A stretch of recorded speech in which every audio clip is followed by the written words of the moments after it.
السلام علیکم ورحمۃ اللہ وبرکاتہ۔ جی، شب جمعہ کا یہ ورد ہے۔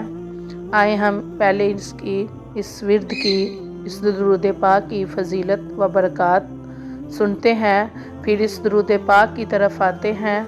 جی، بزرگوں نے فرمایا ہے کہ جو شخص ہر شب جمعہ اور جمعرات کی درمیانی رات میں اس درود شریف کو پابندی سے کم از کم 1 مرتبہ پڑھے گا، موت کے وقت سرکار مدینہ صلی اللہ تعالی علیہ وآلہ وسلم کی زیارت کرے گا، اور قبر میں داخل ہوتے وقت بھی یہاں تک کہ وہ دیکھے گا کہ سرکار مدینہ صلی اللہ تعالی علیہ وآلہ وسلم اسے قبر میں اپنے رحمت بھرے ہاتھوں سے اتار رہے ہیں۔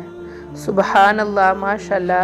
جی، اب ہم ورد کی طرف، درود پاک کی طرف آتے ہیں۔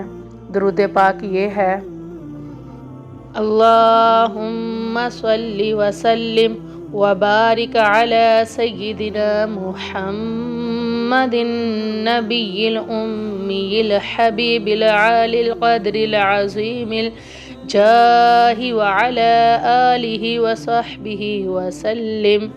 اللہم صلی وسلم وبارک علی سیدنا محمد النبی الامی الحبیب العالی القدر العظیم الجاہ وعلی آلہ وصحبہ وسلم۔